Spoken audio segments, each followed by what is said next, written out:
Good morning, everybody. Welcome to our webinar today, a webinar for standard drafters again, a webinar that will be talking about the inquiries and the formal vote. So my name is Els, and I will be moderating the webinar in the background. As usual, you are all muted during the presentation, so you're not able to talk out loud, but you do have the Q&A panel to submit your questions. So please use that Q&A panel to submit questions, and the speakers will have a look at your questions after the presentations. Should your question remain unreplied today, don't worry, because we intend to make a Q&A report available afterwards. The webinar has been recorded as well, so you will receive a link to the recording as soon as it is available, together with the presentation that you will see this morning. Should you be on Twitter, or X as we call it today, we have the hashtag Training for Standards, and you can find CENELEC via the handle Standards for EU. So without further ado, I would like to give the floor to two of our speakers today. My colleagues Amy, Jayne, and Jens are here in the room to present you the inquiry and formal vote. Please, Amy, the floor is yours. Thank you, Els. Good morning, everybody. So my name's Amy Conley, and I'm here today with my colleague Jens Erdmann, and we're both editors here in CCMC. And today we'll be talking to you a little bit all about inquiry and formal votes. So we'll be taking a little step back from the drafting today to focus more on procedural elements, things to do with inquiry, formal vote, so the peripheral kind of things to do with your drafting, basically. So we'll look at those procedural elements. We have a few tips for drafting, but again, a step away from the actual drafting itself. So some key things for you to remember in that vein. And the bulk of today will be expectations. So what the drafters can expect of the editors and what the editors expect of the drafters, so that we can foster a really nice working relationship while you're working through your text at inquiry and formal vote stage, leading to a nice publication at the end. So first of all, procedural elements. So these timeframes, what are we talking about with this? First of all, what is a timeframe? Well, this is the amount of plannable time for a step. So here we're talking about the editing phase, the translation phase, and then the overall ballot as well. So this is what we call the timeframe. And these are different depending on if you're at inquiry stage or at formal vote stage. So at inquiry stage, we have 5 weeks of editing, 8 weeks of translation, and then 12 weeks of a ballot. Now with the editing 5 weeks, what happens in this stage is not just the editing. The minute you submit your text to us, that triggers the 5-week timeframe for CCMC to allocate the text a reference, so that PREN reference that you have, your number, if you don't already have one, if you're doing new work. We then have to allocate the text to an editor as well, and then the editor starts the editing. So that 5 weeks isn't just for the editing, it's for the allocation of a reference, the allocation to an editor, and then the editing as well. The translation of 8 weeks, we send it off to our translators, they handle the text, they translate it usually into French and German, as English is usually the reference language. We do get some texts in French and some texts in German too, but usually it is in English. So our translators have 8 weeks to handle that translation. And then finally, the ballot is 12 weeks. The ballot is the only stage that cannot be altered. That 12 weeks is fixed always. We do have some changes that we can make to specifically the translation procedure, but I'll cover that shortly. So for the formal vote stage, it's more or less the same. It's just a little bit shorter for those final 2 steps. So for the editing, again, we have 5 weeks to allocate a reference. Allocate a reference, it already has a reference. Allocate an editor and start that editing too. And then we have a 5-week translation period. So it's a little bit less since the work has already been done. And we don't really foresee that a full translation will be needed because we already have that inquiry translation. And then the ballot is shorter as well. It's 8 weeks because we assume that people have already seen the text. You're just looking for those little changes and making last-minute comments. Now, the difference here is that with regards to the translation procedure, this can be extended up to 16 weeks, depending on 2 factors. The length of the text itself. So if the text is crazy long, if it's hundreds of pages, our translators might need a little bit of extra time. Or if the standard forms part of a package, so a series of standards. and that is over a certain amount of pages. Our translators will need just a little bit more time. But generally speaking, for a regular text of a regular amount of pages, these are the timeframes that you can expect for inquiry and formal voting. It's slightly different, however, for a technical specification, so a TS, and a technical report, or a TR. So here we have a different setup completely because there's no inquiry actually for TS and TR. These come straight in at formal vote stage technically, which means the procedures change a little bit. We still have for TS that 5 weeks of editing. The same thing happens. The text is allocated a reference if it doesn't already have one from a previous edition. There's an 8-week translation period, just like our inquiries, and then a 12-week ballot period as well, just like our inquiries.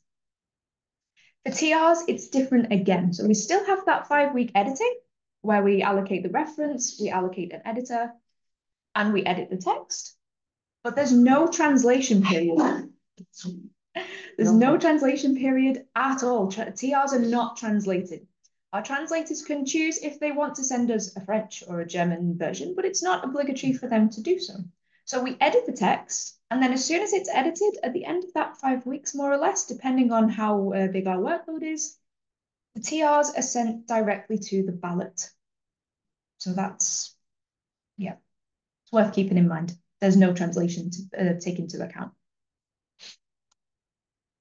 But what about amendments? Because those are a different type of deliverable altogether. Well, these are treated just like a regular EN, in fact. So the reference that you see on screen, the blue text is what we call the mother standard or the original standard, and the green text is your amendment reference. So it is at inquiry stage. At inquiry stage, it is a PRA and then your year. And the time frame is, as I've said, exactly like a regular EN. So we have 5 weeks, not just to allocate your reference, we already have it, but to allocate to an editor and then edit the text. 8-week translation period, 12 weeks ballot period. For formal vote, it's the same thing. Nothing changes. It's handled exactly like a regular EN. And if your deliverable is harmonized, what happens then? Well, the regular time frame still applies, whether it's an EN, a TS. We don't usually get, I think, harmonized TRs, right, Jens? I've never seen one before. So the time frame is exactly the same. However, some steps may increase the chance of a delay, and this is important for you to factor in with your planning. So we have an additional step to take into account. So we still have, for inquiry, our 5 weeks of editing, allocate reference, allocate editor, edit the text. But at the same time that we send to translation, we also request an assessment. Now, that assessment takes a tiny little bit less time than the translation overall, but it's done at the same time period. And again, the ballot is 12 weeks. And the same thing for formal vote. We have our editing, the assessment is requested at the same time as translation. It takes about the same time for translation and the assessment at formal vote stage. And again, the ballot is, that should be 8 weeks. Please forgive that, there is a typo on the slide. We will fix this when we circulate the slides to you. So this is the step that is crucial for you to understand, because if that assessment comes back negative, there's additional steps that you need to follow. It is outside the scope of today's webinar. We're not focusing so much on harmonized standards, but it's worth for you to know, just to take into account, there's a possibility that if your assessment is negative, you might need additional weeks to handle that. We don't usually launch the formal vote if the assessment is negative, so just bear that in mind. So now some tips for drafting and best practices. What do you do? And Jens is going to take over for this.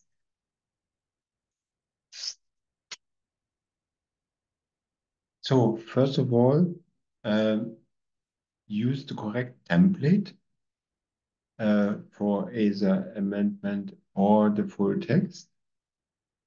And what we see quite often is that at a later stage, for example, for formal vote, not the correct original document is used to prepare the formal vote text. And this is very important because at Enquiry, we do a very profound editing and styling for the XML export. And when this Enquiry text that we have prepared and circulated to translation is not used to prepare the formal vote, then quite often we have to completely redo the work. So it is very important to take this into consideration and because for us, it could lead to a rejection of the text. It could result in a lot of additional work for the editors, and it could also lead to possible errors in the re-editing and in the restyling. So plus the delay and plus the resources it costs. So please be careful to always use the Enquiry text that was circulated to translation as the preparation basis for the formal vote.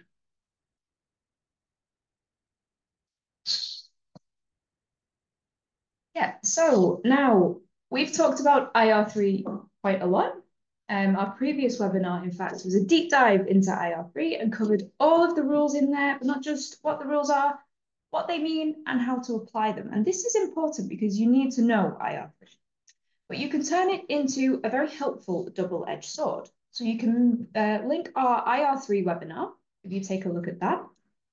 You can link it with the next webinar in the series, which will be a live edit of a text where we take you from the very beginning when we get our hands on your text as editors. And we edit all the way through it. So we show you everything that we change. We apply IR3, we apply formatting, we do everything right in front of you. So it might be useful for you to link it with that, or you can use it with the simple template and the boss. So it's really, really good for you to take a look over IR3, familiarize yourself with it, and use it when you draft as well. Also, the CEN and CENELEC boss sites. Now, these are drafted based on IR3. The extensive drafting guidance in both, slightly different to take into account those subtle differences between CEN and CENELEC. For example, the figures requirement that we have in CEN that we don't have in CENELEC.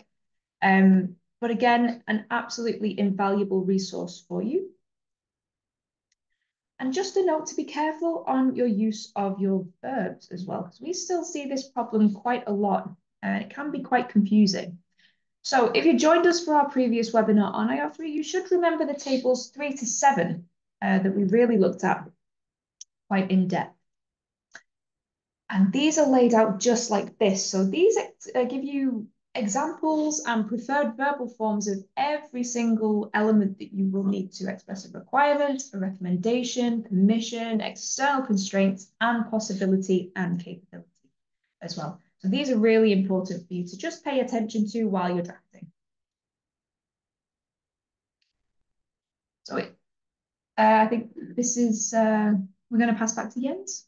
Yes, so we have some very specific elements which are not used in all the standards, but for example, the Annex ZA, ZZ, depending on CENELEC or CEN for harmonization. This is the annex that shows the link to legislation that makes a relation of the essential requirements together with the standardization requirements. And it shows also the standardization request and mandate, whatever number. So this annex is very important. And here it is very, very important because the editors in CCMC do not really have the knowledge to check this carefully. The only thing we can do is have the check on the standardization request, on the correct format of the document or the annex, but not on the content of the table. So it's very important to have a very careful check of these tables. Then we have Annex ZA in CENELEC, which is not the same like Annex ZA in CEN.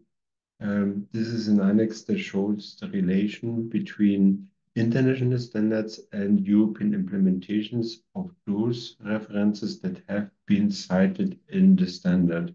So the normative references of clause 2 are shown in the international relationship. Then we have A deviations, which are not obligatory and should be as much as possible avoided, but it might be that these are necessary, and these A deviations are text showing text showing the relation between national regulations that are above the implications or application of the standard. So these can show national requirements based on national um, um, legal requirements, and for that we have a very specific text to be used. We have sometimes in CENELEC SNCs, special national conditions, that are quite often climatic or historically based deviations. And also sometimes we have patent right text. For patent right text, we have either defined patent rights, so where the patent right holder is known, or we have patent right disclaimer text, which is mainly handled by CCMC editors.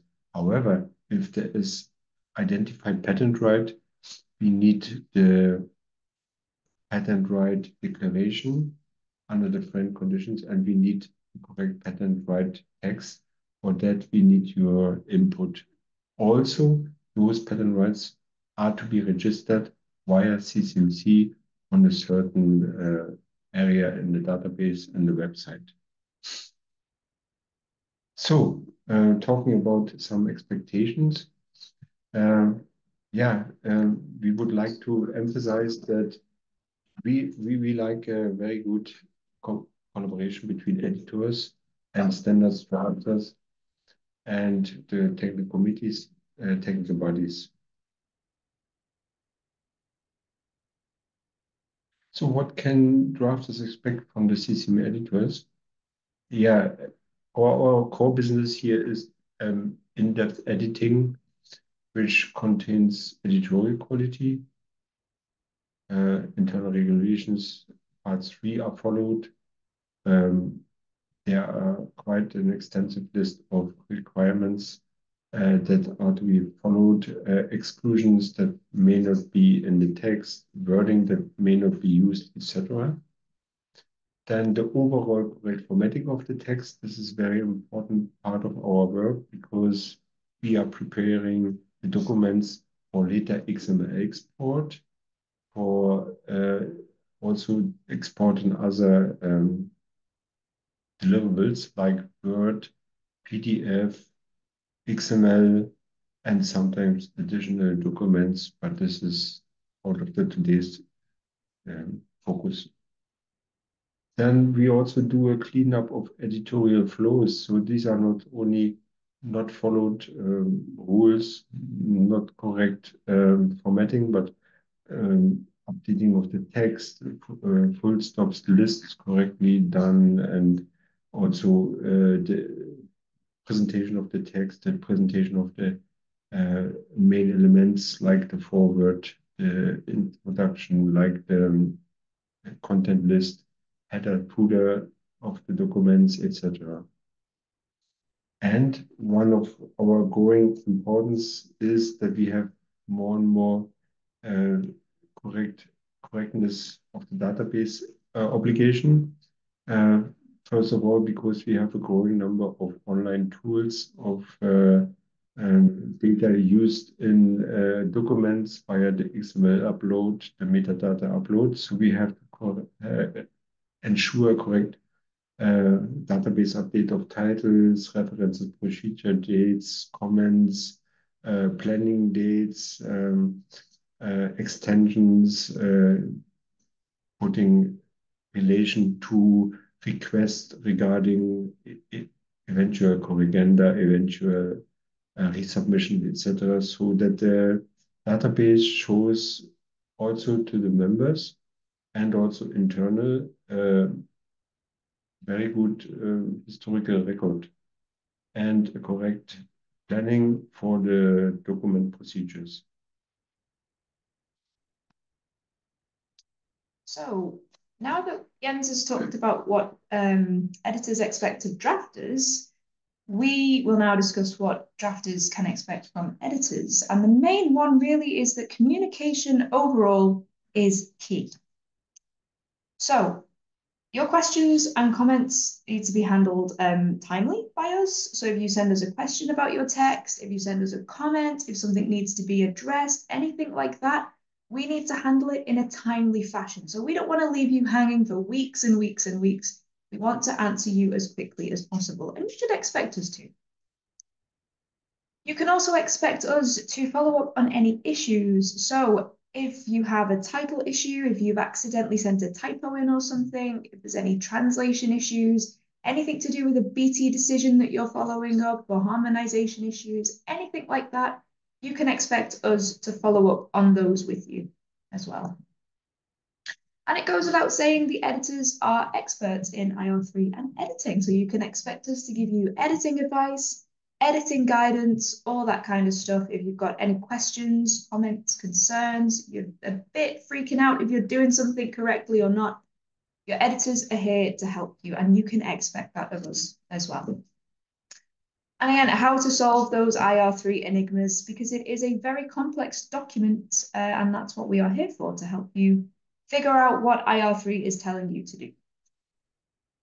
All we ask within this communication is that you keep it friendly. We are people at the end of an inbox, much like you are people at the end of an inbox. It's very easy to forget that at times. So just keep it friendly, keep it lighthearted, and we can help each other just fine.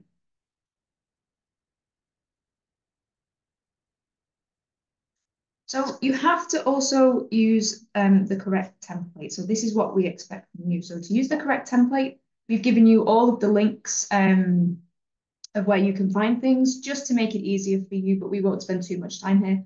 So you have the CEN simple template, you have the CENELEC simple template, you have the new CEN template for amendments that we have. This is CEN only. We have a CENELEC one in the pipeline. We're assessing the feasibility of that at the moment. We're not sure if it will be useful or not. Just to remind, this amendment also bases on our currently not very well visible, or in the past not very well visible, specific requirements how to draft an amendment, because in the development of the consolidation of text procedure in the past, we have focused on this limited amount of instruction, and have also decided on how to tag later documents to show the amendments in the text. So this is a late development, because we have seen that a lot of amendments were drafted freestyle, and so there was a need to implement this. So please use it. Exactly. And just to add to that as well, we do have a boss page for CEN only again at the moment, but it will explain the procedure to be followed as well. So as Jens has just said, we didn't have anything. Now we're providing something for you. It's a very good point. And of course, the quick start guides. Now, with every single simple template we provide for you, we also provide a quick start guide that just tells you how to get started with it. It's a little guide that shows you how to set your environment up, how to style, how to use the template to its full capacity so that you can get the best out of that. And there are no exceptions. There is no deliverable that does not use any of these templates. So please, please, please use what we provide to you. It's for your better good, basically. Simply put, though, if you are revising something, so you're not starting new work, just use the correct version. So if you're revising a publication, if you're ready to do an update because things have changed on the market, for example, that kind of thing, use the previous publication. If you don't have that, contact CCMC. We can send you the files. If you are drafting for formal vote stage, please, please use the inquiry text that CCMC edited. Otherwise, you risk losing our beautiful edits.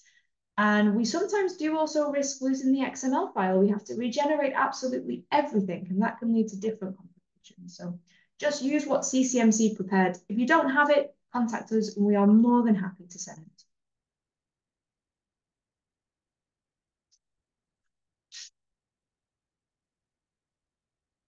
So for us, it is very important to have a timely response because we sometimes have very big delays when we send editing questions to the technical committees and we don't get answer.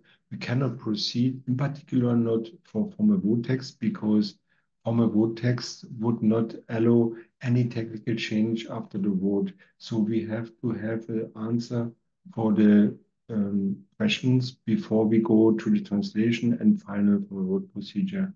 But anyway, timely response is a critical issue for us for the planning and for the progress.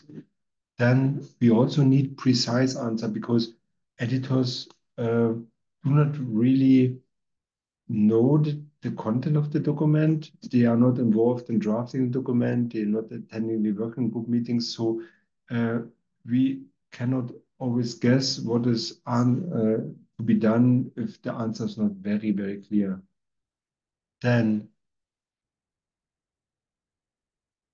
what are CCMC editors and why do they exist? This question came up several times in the past. And so, in fact, we are there to improve your documents and to help you. So this is not always understood, but this is really our heartfelt passion. Then, as we already said, navigate together through the sometimes very complex rules and procedures, different deliverables, different organizations, different stages, management by exception, harmonized, not harmonized, amendment versus not amendment. So it can become quite complex. But anyway, with our experience, we always find a solution to get to the next step. And as we already mentioned, we are not your enemies. This is not maybe for you, but as a kind reminder, because this looks like strange to make this comment, but we have some experience, but some very bad experience with that in the past.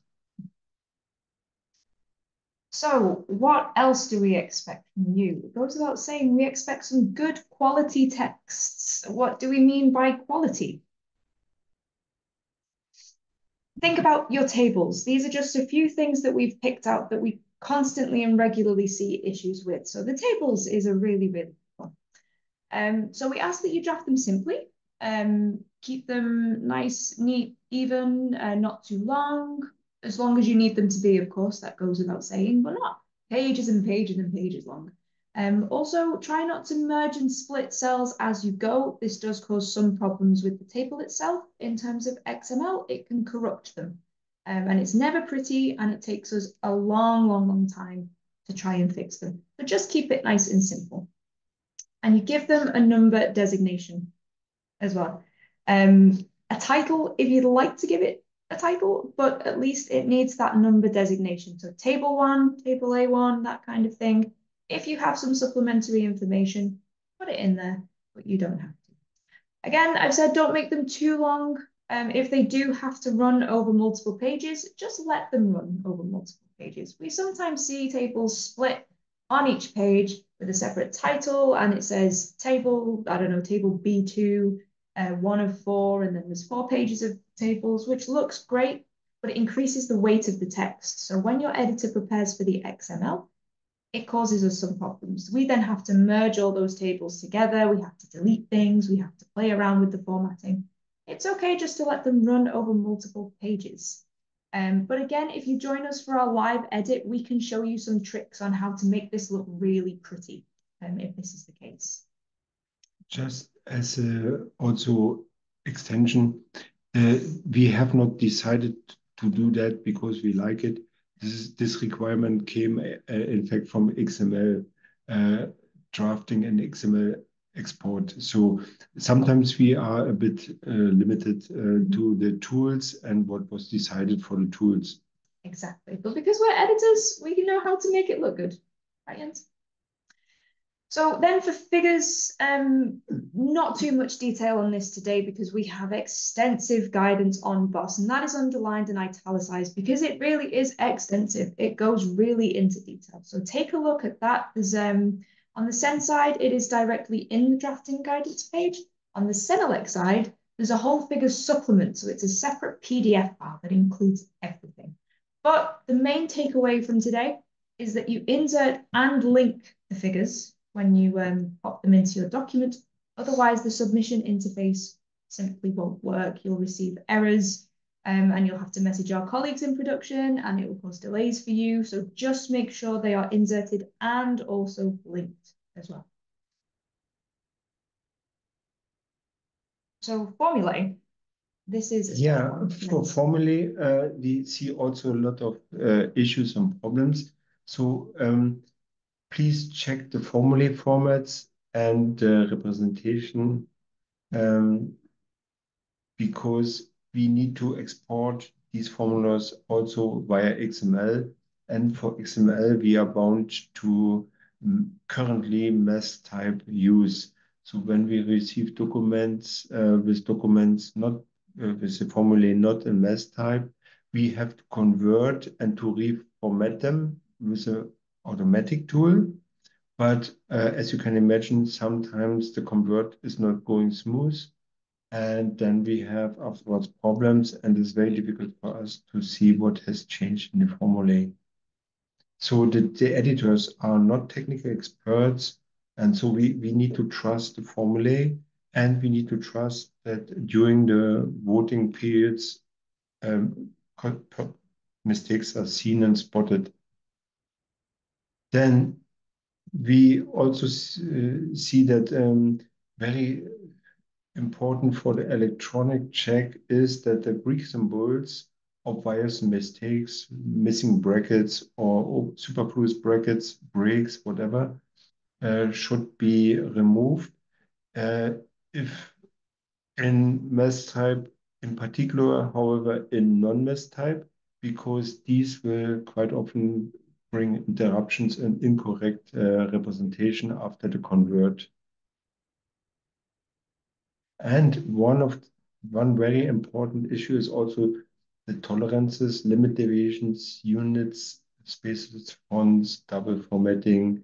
With double formatting, we mean that these are have two definitions like superscript and raised at the same time, or double superscript. So this also causes a lot of trouble, but also what we see line breaks in the tolerances or spaces in particular, or if there are limit deviations and tolerances represented as an equation or formula, that these are correctly represented with the minus and plus correctly allocated, minus below and plus up.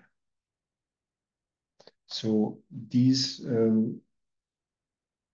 in fact, these formulae tolerance limit deviations, we see a lot of voting comments related to that, but in particular, and this is very troublesome after the formal vote, comments that then are made to the final voting text, and we cannot, and we may not and shall not change formula limit deviations tolerances at all after the formal vote, because these would be technical changes after vote. So at inquiry, so it is very important already in inquiry to be very careful and cautious with those elements. And just to add to that as well, we can't change it even if it is an obvious error as well. If it's 1 + 1 is 3 and the vote has been passed, we can't change that without a BT decision at publication stage. So it's really, really is important that you check them right the way through your drafting.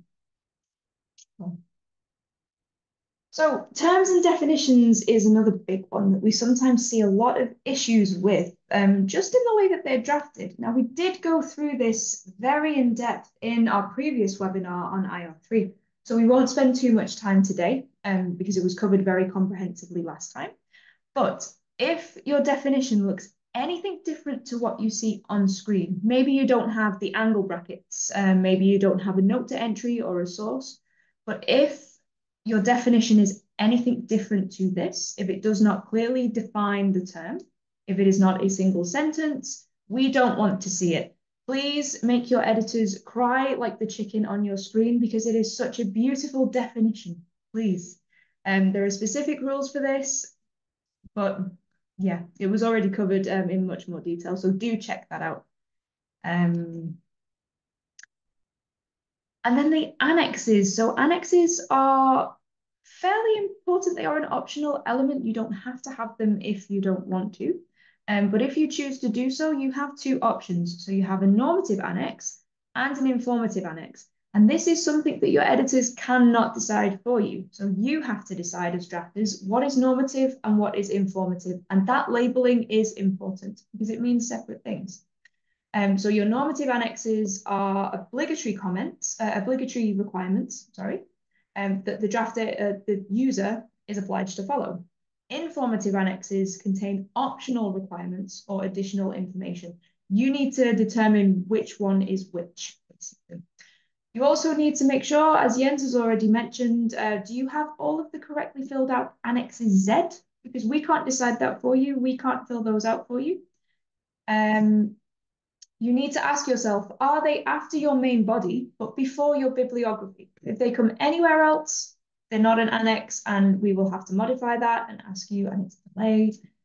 And you need to ask yourself as well, are they cited at least once somewhere in the text? And this can be as simple as see Annex A or in brackets Annex B, something like that. Just make sure somewhere in the text they are cited. And then a note on the normative references. Again, I keep referring back to our IR3 webinar, but it was very, very comprehensive. Use that webinar and take a look within IR3, take a look on the box as well. We've got so much guidance on normative references. It is unreal. If you have a series that you're referring to normatively, you need to make sure that you get the title of that series correct. So just if you're unsure with anything, ask the editors. We have access to a database that contains thousands of standards. We can always check the title that we have, and we can make sure that you have the correct title, or maybe you see we actually have the wrong title and we need to update something. So it's worth just making sure title of series, make sure it is correct.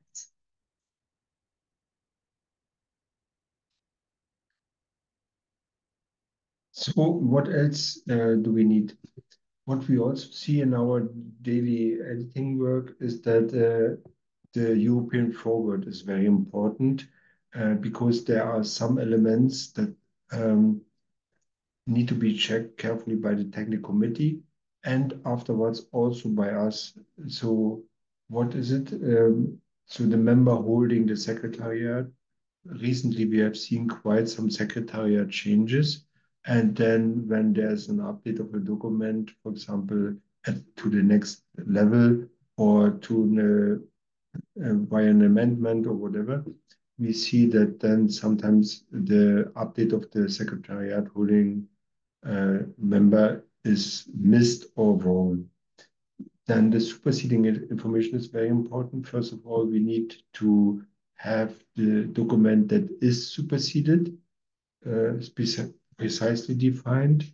We need a revision text that describes very shortly the main changes compared to the previous document, the previous edition or version. And we also have harmonization elements, which normally the editors keep an eye on, but also the lists of series. What do we see with the list of series is they are not always complete, or sometimes title changes are not taken into account. And this is for us very difficult to check because sometimes we see long series and we cannot always check again and again the titles. Then carefully, we already mentioned the annexes ZA and ZZ because we do not have the insight what are the correct correlations between the essential requirements and the document itself. Then the Annex ZA is very important because we usually have to ensure for the harmonized work the latest version to be cited. And then the careful check also of the A deviations because we have no insight on the national situation. There's also one requirement that a deviation should be removed as quick as possible. So the drafters of the document should always keep an eye on the development on the national requirements, because sometimes they have to be taken off or have to be removed, and then also the European standard has to be adapted. So for harmonized work, A-deviations are very much not liked. Then we have to also ensure the SNCs because we do not really know the national situation on the national committees. So so this also needs a very careful check and is yeah, thank you. And then after all the editing is done, after we've covered all of these points, after we are ready with your beautiful, beautiful text, we send it off to translation. So we zip everything up, we zip our Word version, our PDF, we make a marked up version which contains our changes that we've created, a comparison between your version that you submitted to us, and then our version that we've just prepared. We zip your figures if you have them, and we zip the XML file if we've been able to create one as well, and we upload it to our translators. But you might be thinking, what if I find a mistake at last minute one, which you shouldn't be doing because you should be reading your text very carefully? Or what if the HAS consultant sends me some comments and there's some changes that need to be made? Or what if there's an error in there that's going to be quite dangerous if we leave it alone? What do we do? Exceptionally, you can prepare a resubmission. Now, we say exceptional because this is not something that we want you to rely on. This is absolutely worst case scenario, exceptional, exceptional, exceptional. So if you have a harmonized standard and you have some minor comments to resolve conditional assessments, you might benefit from a quick resubmission. And a resubmission means a translation in this case. So you receive some minor comments, like update this small thing in the text in just one clause, and we say, okay, this tiny change, we don't need you to resubmit a whole new version and start the procedure again. CCMC editor can just handle it, take care of it, and then we submit back to translation. If you have loads and loads and loads of comments, however, we do ask that you submit a new version to CCMC. It might be a bit better for you to do that. Obviously, with all harmonized cases, it goes without saying, you need to get in contact with either your technical PM or production, just to make sure that you're following the latest rules for your sector, for your directive. These are constantly changing, constantly evolving. So just make sure that you're doing the right thing, basically. Always ask beforehand before you commit to anything. And any obvious errors. So by obvious errors, we don't mean, oh, there's a spelling mistake in this specific part or something small like that. We mean impacting the safety of the application for the end user. So following an internal review, by which we mean the editor will take a look at the change you're requesting and will decide, oof, okay, that seems quite bad. We will check with our manager and we will just assess whether or not that's a good idea to prepare a resubmission at this stage. In some cases, we have the happy conclusion that we can actually change it at a publication stage. So it's worth us just checking that over. But again, don't wait until you've submitted the text to CCMC and you know it's gone to translation to go, I should read this text. Don't rely on the fact that we have the resubmission option, as it is exceptional. Read your text carefully when you have it. Check everything. Check the formulae, as Jens mentioned. Check your annexes Z, check those technical elements, because at publication stage, we are severely limited on what we can actually change. And we don't want to put delays in where we don't need to have delays. So really, really read your text carefully, please.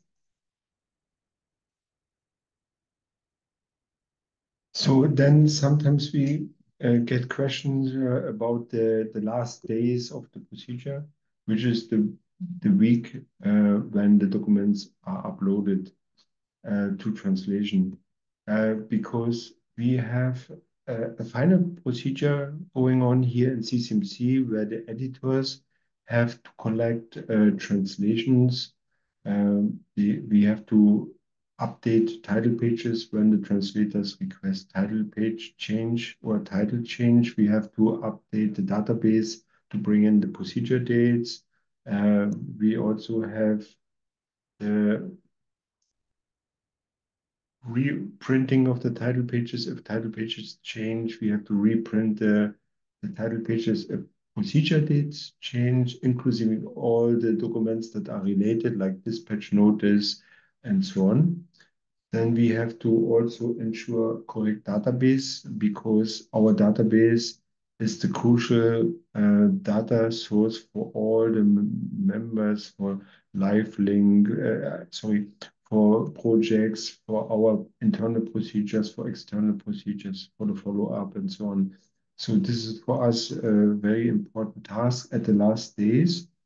And then after overnight synchronization, the documents then will be after internal check of the zips, after proof run that everything would run correctly, after fixing minor issues in the database, or if something of the links is not working. So after all the check runs, we then prepare centralized weekly production where all the documents are zipped, linked to the procedure database, are then overnight synchronized and sent out. So at the end, there's an automatic finish of a manual start of a procedure that takes 1 to 2 days. Thank you. Exactly. So that is the end of the content that we have for you today. Our colleagues have been very busy once again in the Q&A session. So while we just review some of those, we have a poll for you. So we'd just like your feedback on today, whether you enjoyed it, what you thought of it, if there's anything that you would recommend as well. Any feedback that you have for myself, for my editor colleagues, for upcoming webinars, please let us know because we always like to improve. There was just one question that I saw came in that I wanted to just highlight to everybody because it is something that gives us a few problems. And that is, it was a question on the formulae and laying those out and how you can make them a bit bigger. And the question was whether or not you can lay them out in tables to do this. My colleague Stephanie replied that we will remove the tables, and this is something that actually can take a lot of time if we have to do this manually. So if the formulae are laid out in tables, it looks pretty. You can make it bigger, you can make it smaller, you can do what you need to do. But the editor has to move these manually. We have to go through, convert everything to text. So it's just the formulae and then the number. It's quite a lot of time. It's very time consuming. So don't do it, basically. Rely on the style. If you need something bigger, let us know and we can try and find an alternative solution for you in-house. But please don't use that as a solution. Jens, you wanted to add something to this? Yeah, when we have converted the formulae into mass type, we also have the opportunity to reduce the size of the formula electronically, meaning electronically geometrical size-wise, not electronic size-wise, but we have some opportunities. It is a manual intervention, so we can reduce the size. But it should be exceptional. And also what is very important, there's another element that could be a problem because when we have too complex formulae, like too many breaks, specific sum symbol uplines, root upsigns, and so on, then what we see is when the equation the formula gets too big, too much fragmented over several levels, lines, that these are no more convertible into XML. So there we risk at the end with too high complexity of the formulae that we are not able currently to fix that for the XML export. And if you are bound to an XML export, there should be a way to reduce the size of the formulae. Thank you. Yeah, exactly. So we don't have any open questions at the moment. Nothing's come in. No, that's true. I don't see any more questions open from the audience either. I do see that not everybody yet replied to the feedback poll. So if you're still connected and you have 2 minutes of time to reply to our 3 short questions, that will be helpful for us for our future webinars. I would also like to point out that it is highly recommended to follow the upcoming webinar that we will have on the 20th of June. As Amy and Jens already mentioned, it will be including a live demo of a CEN or a CENELEC deliverable. So it can be very interesting for you to follow that and to learn from some common mistakes that the editors often see in the real documents. So the editing of the CEN deliverable will happen, the webinar at least will happen in the morning, and the CENELEC webinar will take place in the afternoon. Should you not be free on the 20th of June, no problem, because as usual, we will record the webinar. It will be sent to you if you register. Jens, you have something to add still. Go ahead. We would like, as editors, to thank you all for the interest, because it is a valuation of our work, and also it shows us that there is a willingness of cooperation. But this is not limited just to this webinar. You can always ask us editorial questions. So we will be also outside of our webinars thankful if we can give you a valuable support. If you have questions, do not hesitate to come to us. And we would also like to thank our colleagues that helped us in this webinar answering online questions. So thanks also to those. Yes, thank you, Jens. I think I have nothing more to add. And I think it's time to close down the webinar. So thank you very much to both of you. Thank you, Stephanie and Gonzalo, in the background answering all the questions. I think that has been very helpful. And then we hope to see everybody again the next time. Thank you. Bye-bye. Bye-bye. Bye.